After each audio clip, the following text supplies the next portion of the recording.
Alfred Joseph Hitchcock, apodado el maestro del suspense, fue un director inglés cuya obra se convirtió con el paso de los años en un hito de la historia del cine. Su larga carrera abarca desde los años 20 hasta los años 70 e incluye todo tipo de géneros: comedia, drama, musical, aunque sus preferidos fueron el thriller y el policial, entre los que se destacó con películas como Psicosis, Vértigo y Los pájaros. Su uso de las técnicas cinematográficas y sus descubrimientos en el arte de narrar de forma visual inspiraron a grandes como Steven Spielberg o Guillermo del Toro y sirven todavía hoy de referencia en generaciones y generaciones de cineastas.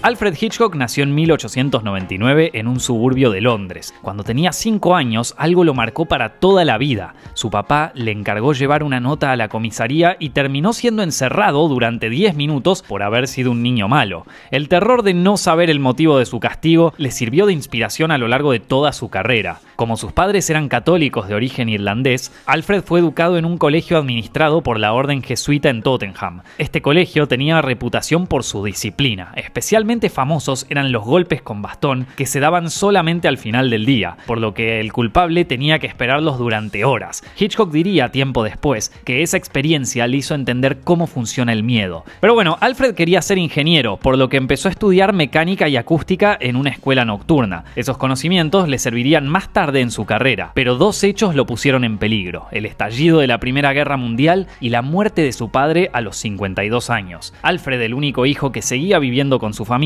tuvo que salir a trabajar para mantenerse y se presentó voluntario como soldado. El ejército lo terminó rechazando por motivos de salud, así que tuvo que ir a trabajar en Henley, una empresa de telégrafos. En Henley pronto encontró su lugar en el departamento de publicidad, donde dibujaba y escribía anuncios. También iba bastante al cine, amaba las películas de Charlie Chaplin y las de Griffith y Fritz Lang. En esa oficina se enteró que Paramount Pictures, la famosa productora, iba a abrir una filial en Londres. Alfred mandó enseguida copias de sus trabajos en publicidad y consiguió un empleo como dibujante de los títulos que representaban los diálogos en los días del cine mudo. Este primer trabajo en Famous Players Lasky, así se llamaba la productora, le permitiría con el paso de los años adquirir experiencia en todos los aspectos que involucran la creación de una película. En esos años aprendió de guionistas, directores de arte y productores, enseñanzas que le dieron la autoridad necesaria para aconsejar a cada uno de los miembros del equipo técnico en sus futuras películas. Lo primero que aprendió es el rol de la producción. Si estaba mal hecha, podría arruinar una película. La clave es una buena preparación meticulosa y realista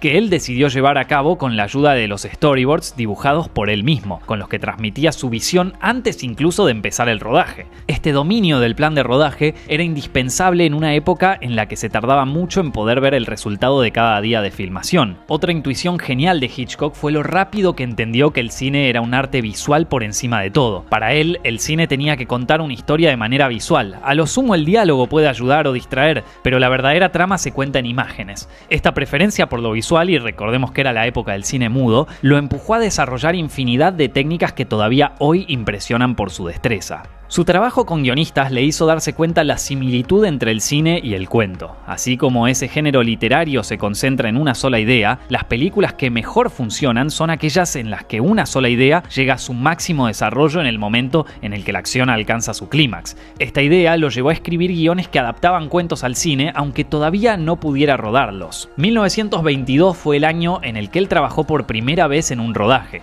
Fue asistente de dirección en 2 películas llamadas Number 13 y Always Tell Your Wife. Desde el principio hubo problemas. Number 13 fue cancelada por problemas de presupuestos y Always Tell Your Wife se terminó justo antes de que Paramount vendiera los estudios a Michael Balcon, un productor inglés. Balcon decidió llamar a la nueva productora Gainsborough Pictures y contrató a Hitchcock como guionista gracias a sus bocetos. Woman to Woman fue la primera película en la que Hitchcock colaboró con Graham Cutts, un director británico que terminaría teniendo celos de su protegido. En ese rodaje también conoció a Alma Rebel, que se convertiría en su esposa y colaboradora. Alma se había hecho un nombre como continuista y con el tiempo se haría experta en escribir diálogos. Su mano en la sombra se siente en todos los proyectos de su marido desde entonces. Woman to Woman terminó siendo un éxito de público que llevó a Cutts a querer repetir la fórmula con The White Shadow, más otros proyectos en colaboración, The Passionate Adventure, The Black Ground y The Prude's Fall. No fueron muy exitosos, pero cumplirían un rol a largo plazo. The Blackguard fue una coproducción con UFA, el gigante alemán de cine en ese momento. UFA estuvo en la vanguardia del cine hasta los años 30 y colaboraba con estudios extranjeros gracias a que el cine mudo era más fácil de adaptar a otros idiomas. The Blackguard se rodó en una de las sedes de UFA en Potsdam, cerca de Berlín, ocasión que Hitchcock aprovechó para espiar qué otras películas se estaban filmando. Lo que encontró lo fascinó. Llegó al rodaje de El Último, de Friedrich Murnau. El uso de la cámara de El Último, que ya no estaba fija, sino que seguía al actor y lograba el efecto de entrar en la mirada del protagonista, le mostró a Hitchcock que las posibilidades del cine eran infinitas. Lamentablemente no todos compartían su visión. Graham Cutts empezó a sentir celos de su prometedor ayudante y se puso a conspirar en su contra dentro de la empresa. Tras un rodaje con muchos roces, Cutts comunicó a la productora que ya no quería seguir trabajando con él. A la productora no le hacía gracia perder semejante talento, por lo que le ofrecieron dirigir su propia película. Curiosamente, Hitchcock nunca había querido dirigir, estaba contento con su puesto de guionista y ayudante de dirección. The Pleasure Garden, el primer film con él al mando, era un melodrama simple que le terminó dando más de un dolor de cabeza. Era una coproducción alemana que se iba a filmar en Italia con actores estadounidenses, por lo que requería una logística complicada. Por si fuera poco, el equipo sufrió accidentes, confiscaciones en la aduana y todo tipo de gastos e imprevistos, la pesadilla de cualquier novato. El resultado final no agradó al público, pero sí a la crítica. Un diario de Londres calificaría a Hitch como una joven mente maestra del cine. En estos años, Hitchcock rodó varias películas más o menos interesantes que hoy en día están perdidas. Afortunadamente, The Lodger se conserva aún, una película que Hitchcock considera la primera que plasmó su visión. The Lodger empieza con la búsqueda de un asesino en serie de mujeres rubias, muy al estilo de Jack el Destripador. Daisy, una modelo cuyos padres alquilan habitaciones, se ríe de las demás mujeres hasta que un misterioso huésped aparece en su casa. Daisy empieza a sentirse atraída por este hombre sospechoso, mientras Joe, su novio, que también es policía, se acerca más y más a encontrar al asesino. The Lodger presenta un motivo típicamente hitchcockiano, el inocente acusado de un crimen que no cometió. Esta figura cumple una doble función, satisface las ganas del espectador de ver situaciones límites, pero también le da un personaje con el que se puede identificar. Esta identificación ayuda al clima de suspenso, porque el suspenso solo funciona si el espectador está emocionalmente involucrado con la acción. El suspenso es la especialidad de Hitchcock porque siempre está pendiente del efecto que causa en el espectador aquello que ve en la pantalla. También fue la primera aparición del director en cámara. En esa ocasión se debió a la escasez de actores, pero con el tiempo se convertiría en una marca de su cine. Lamentablemente los productores no quedaron contentos con el resultado final, por lo que tardó varios meses en estrenarse y cuando se estrenó fue con varios recortes.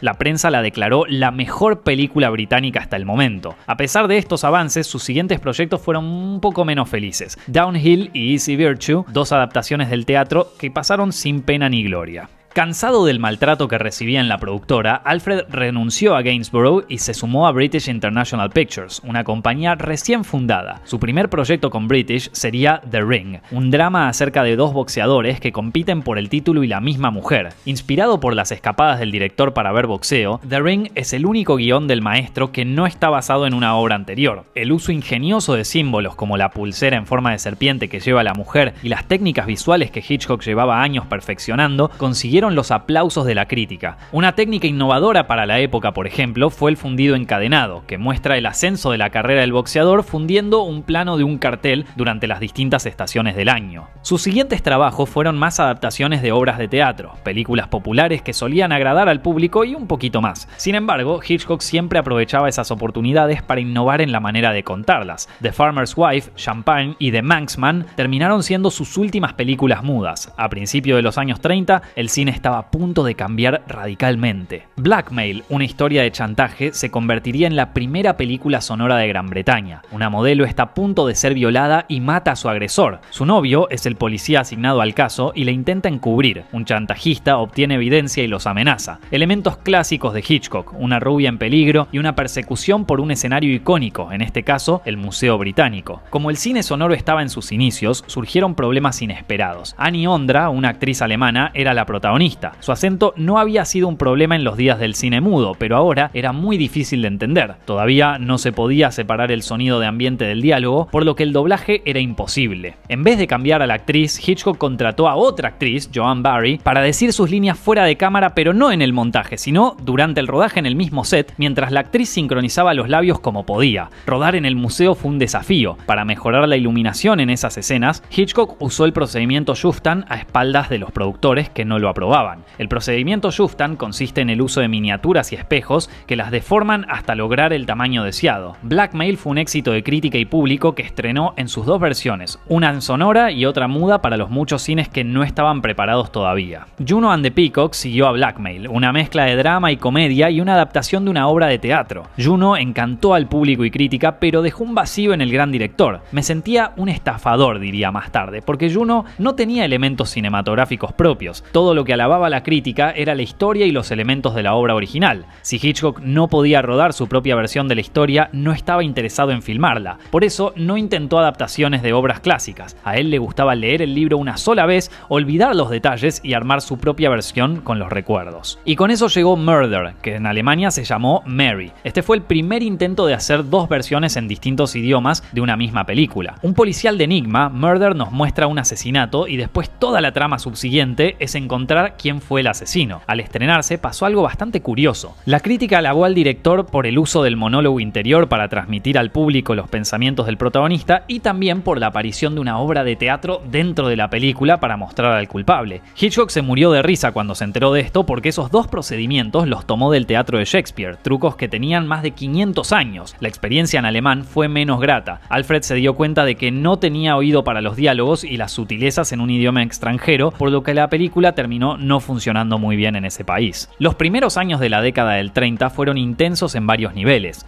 Dos de sus proyectos no funcionaron. The Skin Game y Number 17, un drama y una comedia respectivamente, fueron un fracaso. Rich and Strange, una comedia acerca de un matrimonio que se hace rico de la noche a la mañana gracias a una herencia, gustó al director pero no encontró su público. La audiencia estaba ansiosa por más películas sonoras y las técnicas visuales que Hitchcock empleaba no eran de su interés. La transición al sonido parecía ser una amenaza para la carrera del director, que muchos creían que ya estaba acabada. Waltz from Vienna, su siguiente película y su único musical, representaría para él el punto más bajo de su carrera, en sus propias palabras. De esa experiencia, Hitchcock aprendió que quería ser más crítico con los proyectos que aceptaba y no involucrarse con una película que no lo convenciera. Un viejo conocido apareció para salvarlo. Michael Balcon, la persona que lo convirtió en director, le dio una segunda oportunidad. Se interesó por un guión que tenía escrito, al que compró para la compañía que en ese momento dirigía, Gaumont British. Ese guión encerraba su salto al estrellato. Se trata de The Man Who Knew Too Much, el hombre que sabía demasiado, un thriller de espías que en realidad no eran espías. La trama es así: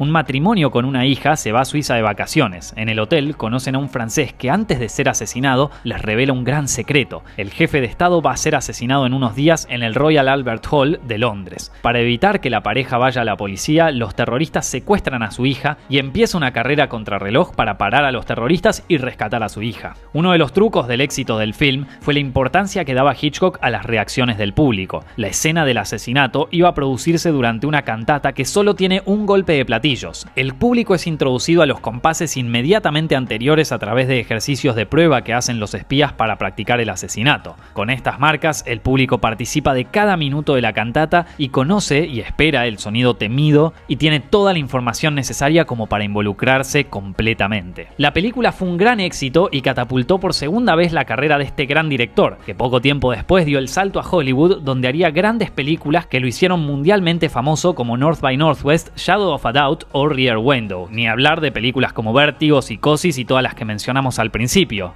Si algo podemos aprender sobre los inicios de la carrera de este director es que desarrollar un estilo propio lleva mucho tiempo. Mucha gente reconoce los éxitos del gran maestro, pero pocos nos ponemos a investigar todos los problemas por los que tuvo que pasar para llegar a ser la estrella que conocemos hoy en día. Si les interesa esta parte de la historia de la carrera de Hitch, les recomiendo un libro llamado El cine según Hitchcock, en donde él tiene varias entrevistas con otro director llamado François Truffaut y describe todas estas cosas por las que fue pasando. Quizás uno de los libros más recomendados en escuelas de cine de todo el mundo. Este es uno que no pueden pasar por alto.